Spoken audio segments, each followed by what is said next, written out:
Right now, I want to do a video about abuse.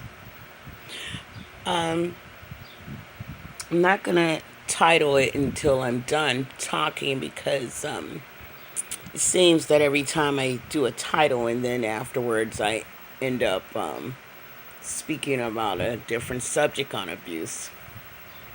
Um, I've been trying to sum up how to get away from a narcissistic abusive, controlling relationship, or if he's not a narcissistic, or she, because when I was younger, I've been with females. And a lot of people are abusive on a level that is just too ridiculous. I mean, I'm not talking about just a few disagreements. A lot of people have different disagreements, and we need to understand the difference. The difference is when you're in an abusive relationship, um, you know, no matter what you say when you're trying to sum up, explain how you feel to the person that you're with that's important to you. I mean, if they're just flying off the handle really quick, if they're breaking things, trying to hurt you physically, that's abuse. Um, if you look at a red car and you say it's red and they say it's orange, that's not an argument, really. It's just a disagreement. Just let it go. If you say it's beige and they say it's white, those things are not worth making a real argument over. And if it goes on and on and on, then remember, it takes two people. It takes two people to make an argument go on and on and on out of something that's easy, that's not even important. What color the trees are green or they're jade green. I mean, the sky is light blue, is it dark blue? Those kind of things are not worth fighting about with your mate or your significant other, whatever you want to call them, he or she. Now, if somebody's getting really, really upset about that and you let it go and you're like, okay, well, whatever you say the color is, it doesn't matter. And they keep going on and on and on, then it's more than about that color. It's about things they have on their mind that maybe they're not talking about, or maybe they already told you about something that's disturbing them, and but they said they were okay, but they're not okay because evidently they wouldn't be arguing over what color is this and just anything. Don't use the big spatula when you flip the pancake or the hamburger. Use the small spatula. Don't use the rubber spatula. Use the metal spatula. If someone gets really profused, over something like that, then they have deeper problems than what you're talking about. So that person might need to either get some help, or you should just let them say what they have to say. You might, some would say that's kissing ass, and if you think that's kissing ass, then that means you need help. But basically, you just be quiet. Just let them have their thoughts, because if your relationship is worth it to you, something like that, little things like that are not worth arguing about and getting blown out of proportion and losing your relationship for, if you have a pretty good relationship. Now, abuse is when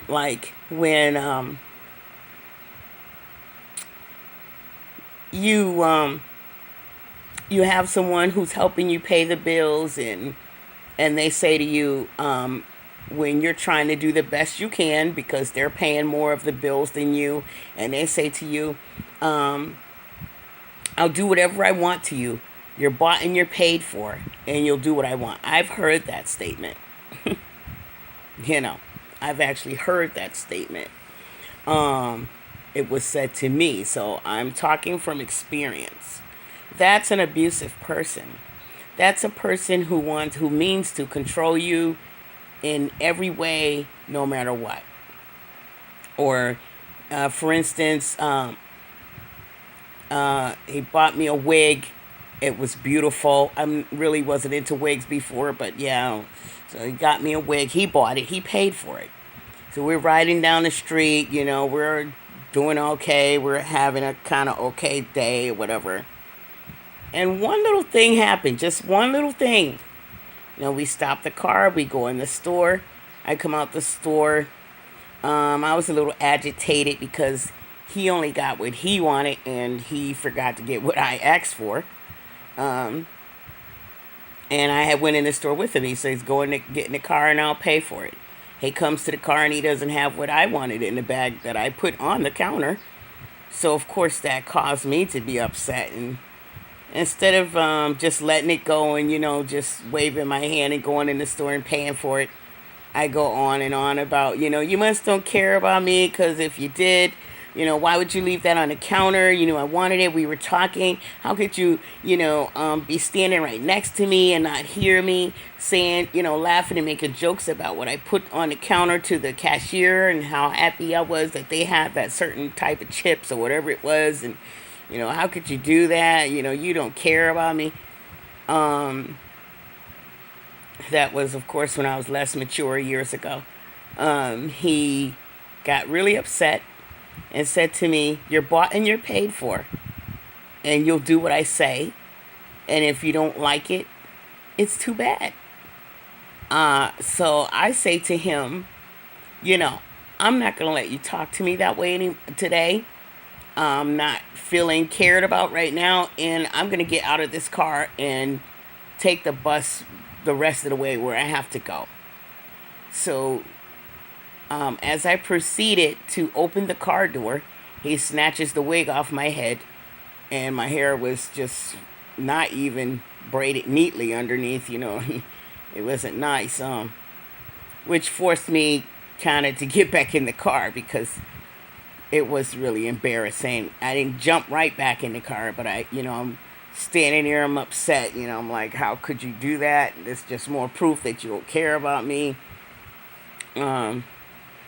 And I end up getting back in the car, of course, because I wasn't going to walk down the street that way, and I didn't have a scarf or anything extra to put on my head or a comb or a brush in my purse. So I get back in the car, and the rest of the day was horrible, of course. But I was quiet when I got in the car because I realized that I was far away from my destination and I needed to be quiet or I was going to be walking and embarrassed. He made that very clear. And then also I had to be quiet because therefore that made him shut his mouth because it takes two. They might say 5 more words afterwards, but you really kind of feel ridiculous when the person is quiet and you're still going on and on. So, how to get away from somebody like that? No matter what we did, no matter what was going on, it always turned bad. No matter what. How to get away from anybody that's abusive, if it's severe or not severe, is this. Number one, you can't fight with the person on the way out the door because you don't know how they'll snap and what they'll do to you. Because they've already shown you that they are abusive. So what you want to do is you want to shut your mouth. That's number one. You have to shut your mouth. You can't be yelling, "Oh, I'm gonna call my people and I'm gonna have them come and pick me up and I'll never see you again." No, you don't do that. You don't never do that because you never know how far someone will go. And besides, if you're trying to get away from them, you don't tell them where you're going and who's picking you up and how you're going to get away because then they'll just come and get you. Or in some really bad instances, a friend of mine, she She told her male friend, I'm leaving you. I'm never going to see you again. I'm going to stay at my mom's house. She went to stay at her mom's house, and he burnt the house down, burnt everybody up in the house. So you never want to tell them where you're going, who you're going to be with, or what your plans are. You never ever do that. So what you do is, when they really upset you, just act normal. Yeah. Cook, clean, act normal. Make love, have sex, whatever you want to call it. Act normal. Not too sweet, just normal. Like you always do with them. Because then if you're too nice, then they're going to suspect something. So what you do is, you pay attention to the clock. I've done this. You pay attention to the clock. Always be looking at the clock. You want to see what time they go to sleep every night. You don't want to go to sleep before an abuser, especially if they're severe. You want to lay quiet and let them get to sleep. And if possible, you need to put them to sleep, even if that means sex. Whatever you have to do, you need to put them to sleep if they're not that type. But you need to pay attention to what time they go to sleep every night. Some people, they fall asleep between 11 and 12, the same time every night, 9, 10. It's always the same time every night that their body shuts down. Might be 1:25. I was just with somebody who never stays awake longer than 1:25 a.m. Never. You know. So what happens is, you pay attention to their sleep order. You pay attention to what time they go outside every day. If they have a job, then you know what time they leave to go to their job. You know exactly what time they get home. If you were a housewife like me, a housewoman, whatever. You know what time they get home from work. If you work and he works or she works, you still want to pay attention to the clock. You want to pay attention to what time you got home and what time they got home. You don't want to say it out loud. You don't want to write it down. They might start looking through your stuff and see that you're writing things down. Those kind of things. Not those things. You wait till you leave them, and then you write your journal about everything, get it all out your system. But while you're with them, you don't want to write all that stuff down because you don't want them to find it. Always know where your ID is. Always have your birth certificate, your ID, whatever. As far as your birth certificate, social security number, all that, you can always go to the office and get it again. But if you have it there in the house, you want to make sure that you always know exactly where it is. You want to pay attention to the time for at least 3 weeks. Even if you're just having a horrible time and you want to leave that day. Unless they're beating the crap out of you. Physically, really beating you on a daily basis or something like that. But if they're not, and as long as you shut your mouth, they don't hit you or something like that, then just keep your mouth closed. Keep your mouth closed. Don't let your pride tell you that you're going to not shut your mouth because you don't kiss nobody's butt. That's a fool's talk when it comes to a very abusive person. That's a fool thinking, which is your pride. Your pride will get you killed. Okay? So you want to shut your mouth and you want to just pay attention. If he gets home from work every day at 4 o'clock, 6 o'clock, whatever it is, and he eats dinner at 6:30 or whatever time he eats, 5, and he takes his shower and he goes to sleep at X amount of time, every night, you want to pay attention to that. If he doesn't have a job and he goes out every day to do his little daily hustle of, I'm the man, and I'm going to go out and make sure I bring a couple of bucks home, and I don't mean drug hustle, whatever they do. And my husband, he used to go to his mom's house and cook for her. That way he could bring dinner home, whatever. Whether we had food or not, it was extra, he did things. Or so he could get a few bucks or whatever he did. Okay, clean up for his mom, his cousin, his aunts, his friends, whatever. And get bucks. Or under the table jobs. But you still, even with under the table jobs, they always have a little system. They have their own little time clock inside of them. Maybe they don't even pay attention, but they have a time that they go out all the time. Okay? It doesn't have to be 7 o'clock on the dot. It could be between 7 and 8. It's always inside the 1 hour, the same hour every day. And they come home at the same time every day inside of an hour. Okay, so you want to pay attention to that. It's very, very, very important for the escape. See, that's called an escape. Because I'm here to tell you, restraining orders, I've done it all. And I'm sorry to say, even with the restraining order, you just can't run over there and get a restraining order and run home and be like, okay, I'm good now.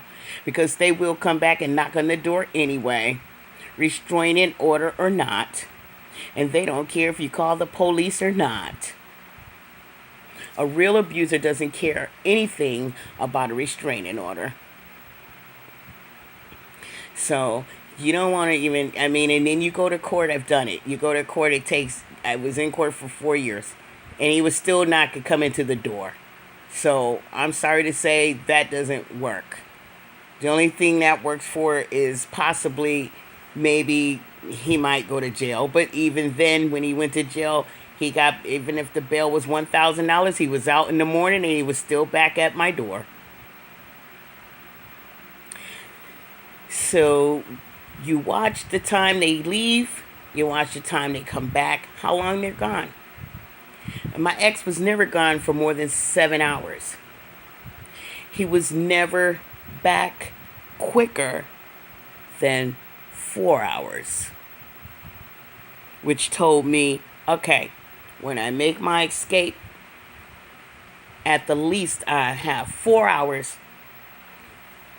to leave, to get whatever I can handle, carry. And if a car comes to pick you up, if it's your grown kids, or I had grown kids, thank God, or if it's whoever you call to pick you up, you know, if they have a truck or a car, then that's how much you can fit, because you don't have time to come back and forth. And that's another thing. When you want to get away from somebody that's abusive, you don't have time to sit there and cry about the things that you're going to be leaving behind. They're just material things. You can get them again. And yeah, you might not have a lot of money because maybe that person was taking care of you. Like that's what my case was, you know. Basically, I didn't have money to go get an apartment and buy more furniture. But the time comes that you have to say to yourself, do I want to cry about this furniture, the TV and all this stuff, or do I want to leave for real? Or am I just, because if you just care about the stuff, just sit there, just stay, don't leave. Just stay right there and with your stuff, stay right there with your stuff and him, because that's how it's going to be. Because he's sure not going to sit there and it doesn't do any good. Don't call your family and bring them over to beat him up and take the stuff. That's not going to do any good. And that doesn't help either, especially if you don't have an apartment lined up already paid for, because where are you going to put your stuff? Oh, in storage? Who's going to pay for your storage every month? Then you have that extra problem. And you might say, I'll pay for my own storage. But it's just another problem. And memories are attached to all those things that you're bringing with you.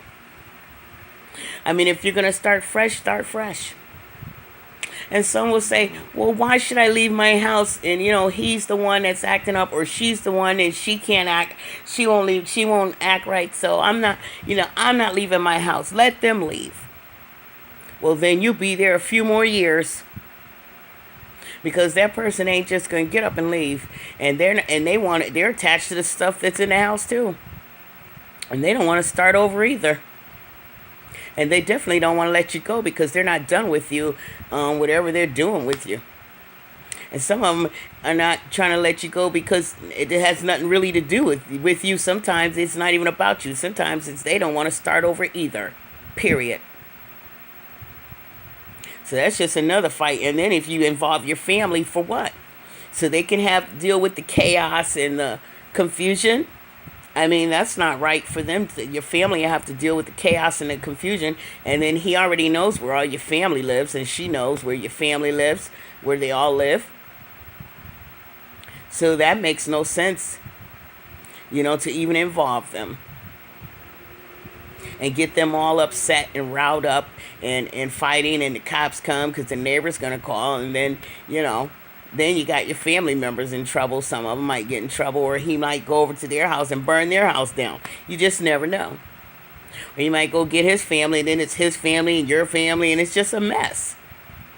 So if you want to get away, you have your ID in your purse, your birth certificate, your important papers, your social security card, your bank cards, whatever you have that's important.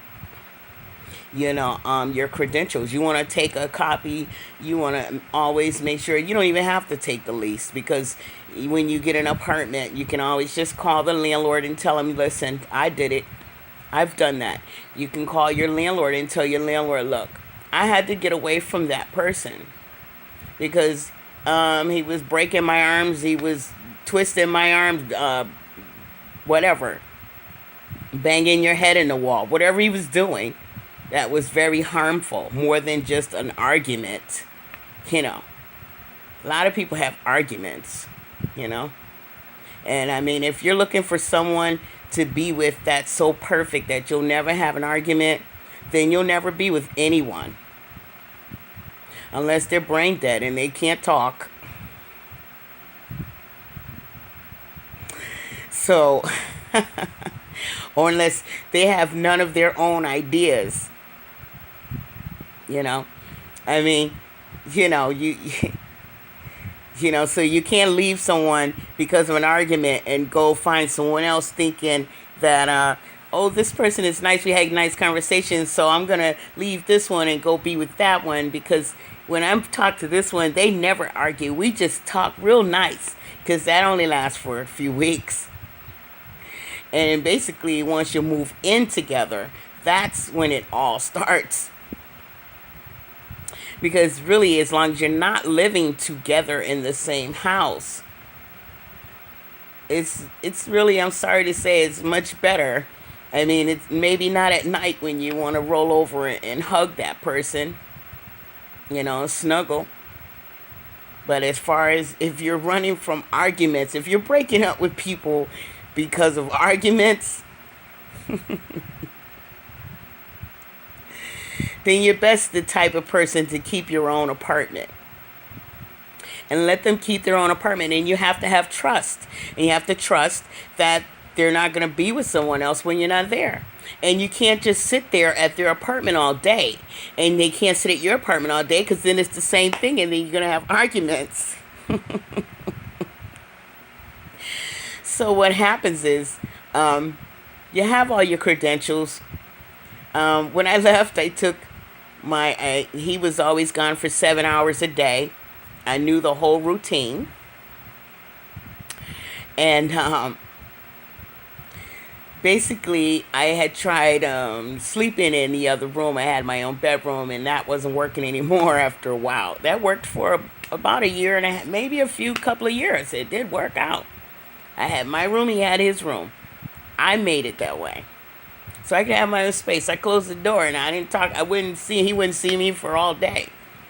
And we were in the same house, and I wasn't upset. I just was in my room watching my cooking shows, sewing, crocheting, different things like that, keeping myself busy. And he was in the other bedroom watching cowboy movies and whatever, because he's like almost 20 years older than me, and he was doing his thing. Whatever he wanted to do, he was doing it in there. He was cooking what he wanted to cook, and I was cooking what I wanted to cook, because see, at that point we couldn't even cook together, and then he had took something out of my hand once while I was cooking, because he wanted to use it, a utensil, and I almost got burned. I mean, it was ridiculous sometimes. But see, then you have to be understanding to why people are the way they are. And I understood that he was the way he was because he had been in the war. Some people would think that's not an excuse, but if you haven't been on the killing field, then you can't say if it's an excuse or not. Personally, I read his records, and if I had to hide under dead bodies, not to be murdered in the war on the killing field, nobody could tell me that I could be normal. Not anyone. And I wouldn't care if they thought it was an excuse or what they thought. And he doesn't never brought it up or never spoke of it. I found it in his records myself. Because I just needed to know why he was the way he was. I just needed to know. Because I'm that type of person. I like to know why a person is the way they are. You know. So, being how he had all those mental, psychological defects from the war, he could not break me down and rebuild me. There was no way he could mature me. An older person is supposed to be able to mature you.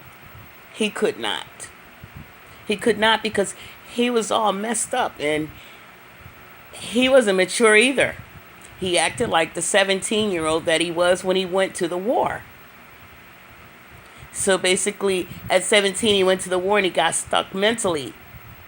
Mentally, he got stuck as like a 17-year-old.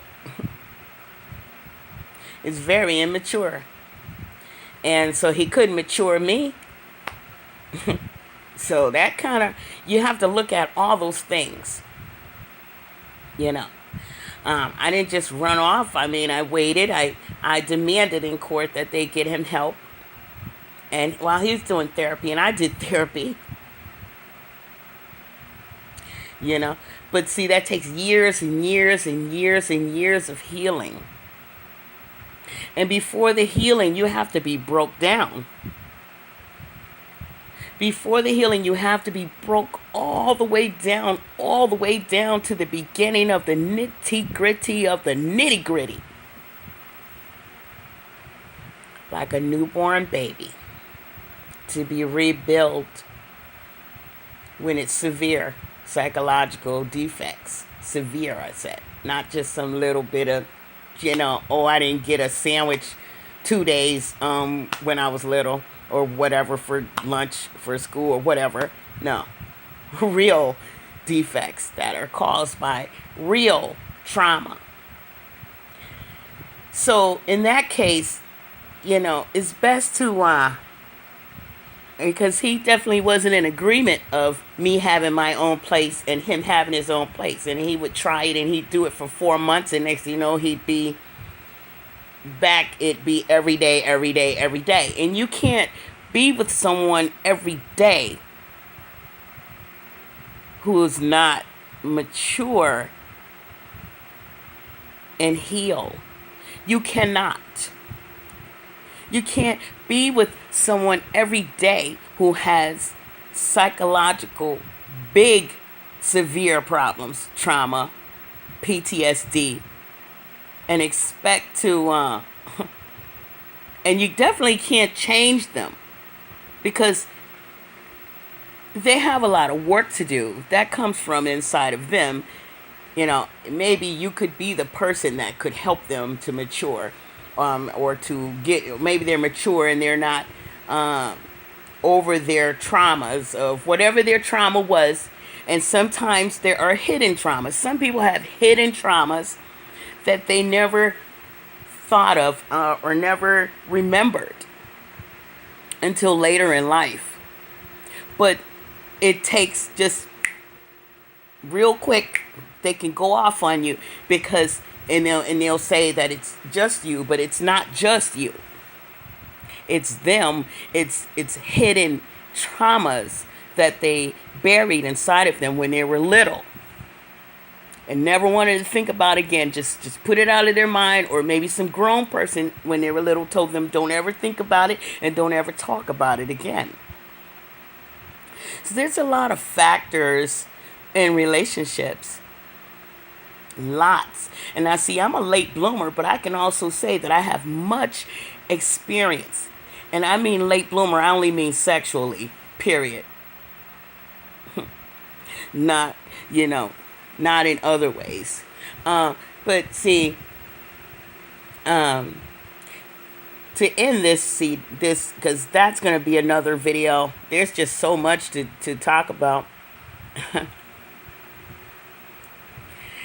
And how do you know when you're with a narcissistic? That'll be another video. There's a difference between a narcissistic or somebody who just has PTSD and so they have a short fuse, or they have to stay quiet sometimes because they don't want you to see that short fuse from that PTSD. And even when you're yelling at them, they'll just be quiet because they don't want to go off on you for real, especially if they like you. Okay? And if they're sober, they are able to be quiet because, that's what it does. But but that's a whole nother video. Right now, we're talking about how to get away when you think it's necessary to get away. When you leave, it's best to, like I said, have all your credentials ready. Do not tell them you're leaving. Do not yell at them. Do not oh, I'm leaving and I'm going to get so and so and they're gonna and we're leaving. Because if you're saying that, you really don't mean it. Because I've done that. If you're yelling, you really don't mean what you're saying. Well, me anyway. When I'm for real, my mouth is shut. My lips are sealed.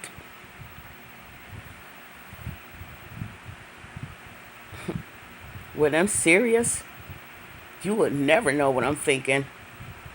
You would never, ever know. Because that can be dangerous to your health. So, basically, my son came. I put the TV. There were 4 TVs in the house. 3 TVs. There was 4 and then 1, whatever. So, we had 3 televisions. So, there were 1 in each bedroom, 1 in the front room. So, I took 1 television, 1 DVD player that records, because it was mine. He bought it, but he said it was mine. I took a lamp that was very valuable, antique.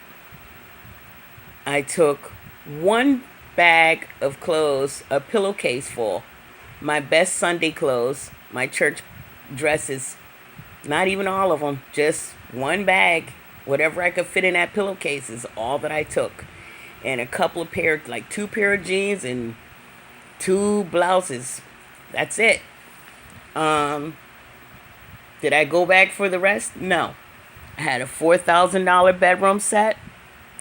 Did I worry about that? No.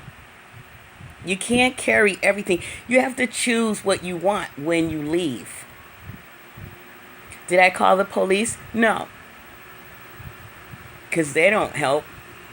I don't believe in putting somebody in jail. I don't believe in that. Have I ever threatened that? Yeah, sure. But do I do that? No. I'm not putting nobody in jail because, you know what? Because I don't like it. I don't like that cage. So why would I put somebody in that cage? And that's just going to cause more problems anyway in the long run. So that wasn't my thing. Basically, so I took all my credentials, my ID, everything. Like I said, you take all of that. I took that. My son came. He put the stuff in the car. All that he could fit in his back seat in the trunk. That's it. Whatever couldn't fit in that back seat, in that trunk. I mean, of course, and I had to fit in the car. And that was all. I took my yarn. I took my crochet needle so I could make me some clothes. I took my beads so I could make me some jewelry. You know. I took my diamond rings, of course. I had to do that. But that was it. I waited about 2 days. I called him. I wasn't horrible. I didn't have him, regardless of how horrible he was, I wasn't going to have nobody sitting there wondering what's going on because he's already mental. Why add to it? Why would I want to add to that? And that would cause me karma or problems in the future, or he would maybe could have found me at my son's house and burnt the house down. So I wasn't going to do that. So what I did was I called him 2 days later, and I told him I'm not coming back to the house. And then I called my landlord, and I let my landlord know what was going on, and that if he left, that I would be back over there to live in my condominium. I had a condo. I had a condominium on Riverdale Road. I'm sorry, Memorial Ave. I had a condo. And I didn't leave because of no little arguments. Anybody can have an argument. I left because he was making coffee one day and he decided that he didn't like it that I was getting dressed to go visit a girlfriend of mine in Springfield.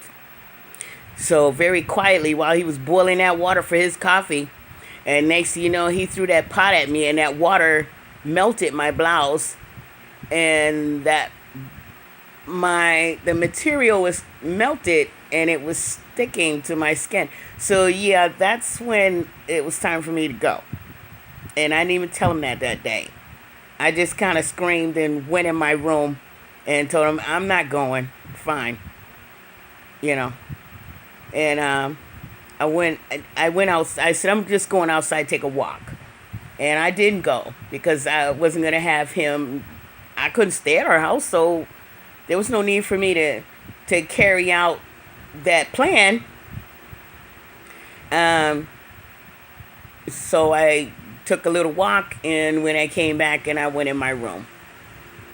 And I put the couch against the door. It was very heavy couch because it had an inside bed, pull-out bed, so it was heavy enough that I could lay on it and he couldn't get in that door. And I just stayed in there until I thought he was calm. And he wouldn't hurt me. And I stayed quiet for 3 weeks. And then my son picked me up. And I gave him no clues. And I didn't cheat on him because that won't help. What was that going to do? That won't do anything but cause more problems.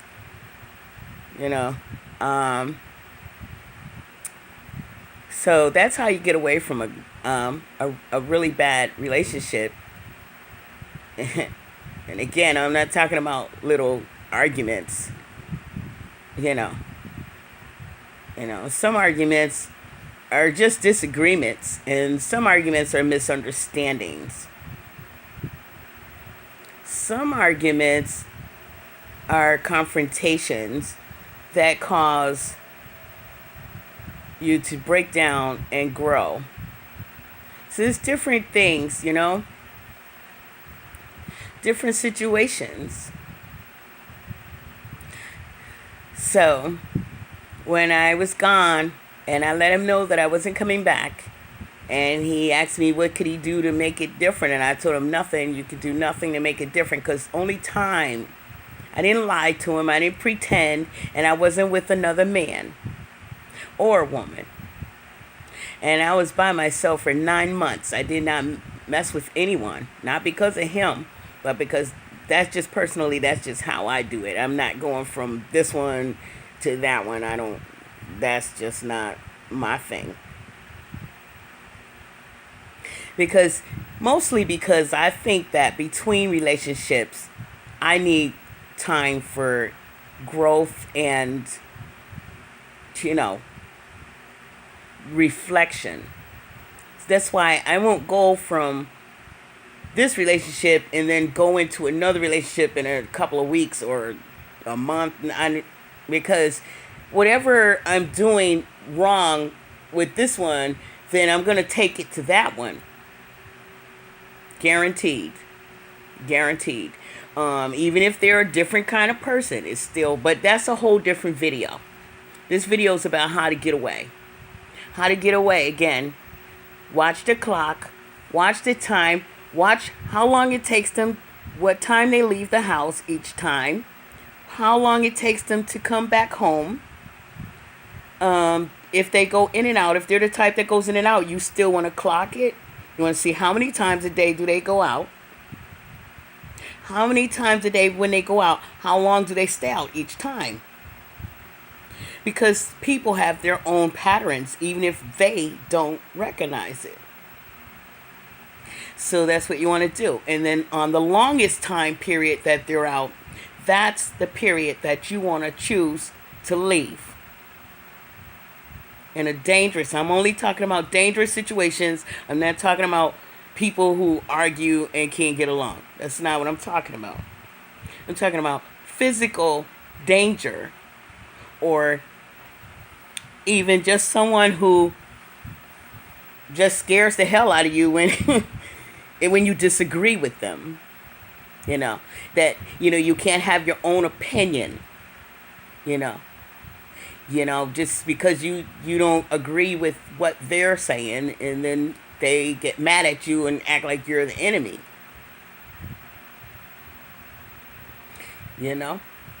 So that's what I'm talking about, escaping real danger. Okay? You take all your credentials. Always take your ID. Always keep your ID with you. Never threaten someone on the way out the door, ever. Not ever.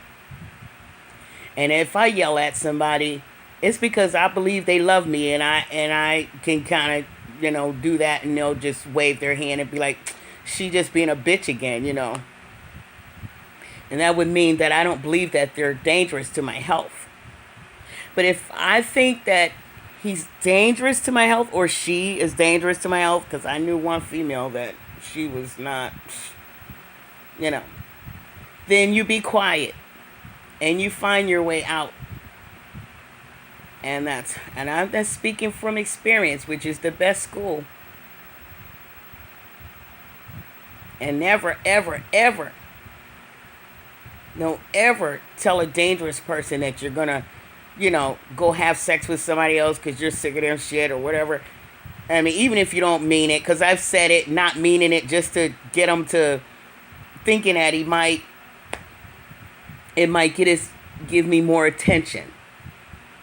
If I say, well, I'm gonna go be with another guy, he likes me, but it wasn't real. It was just to get him to pay me more attention, to make me feel more important than maybe some other chick that I thought he might be looking at, or whatever, something immature. That basically I'm not having those thoughts these days, because I was rebuilt by a very special person who took me through confrontation, 2 years of it. Yeah, a very, very, very 2.5 years of very strong, I say severe, not severe, it was intense, very intense confrontation. And if anybody heard us, they would say, oh, they're arguing. No.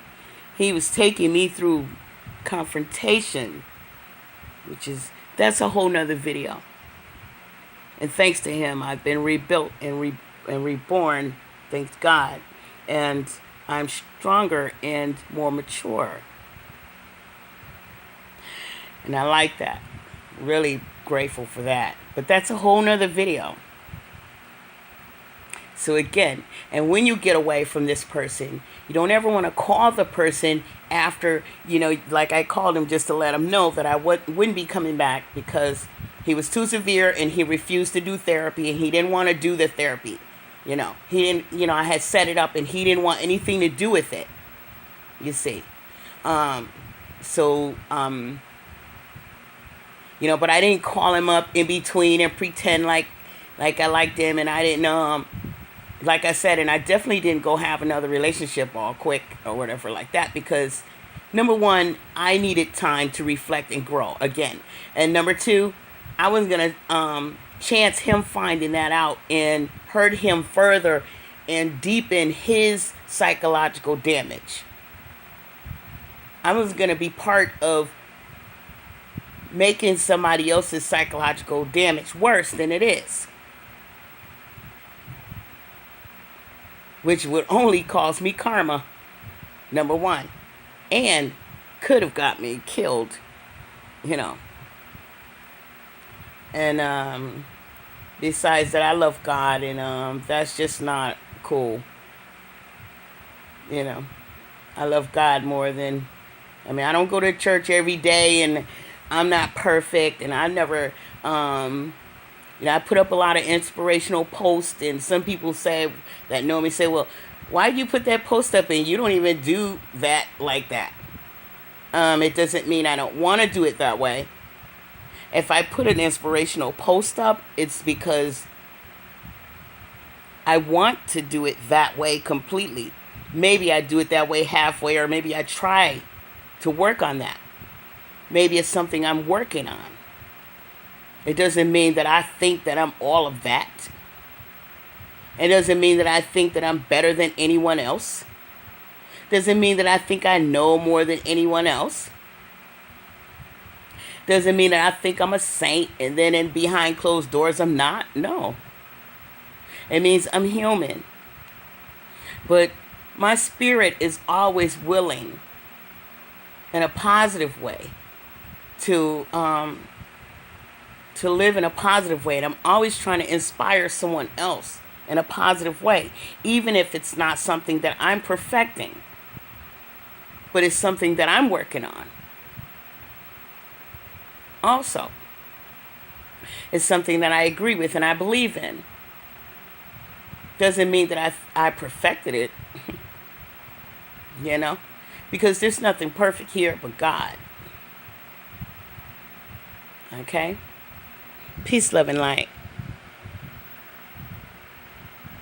And blessings.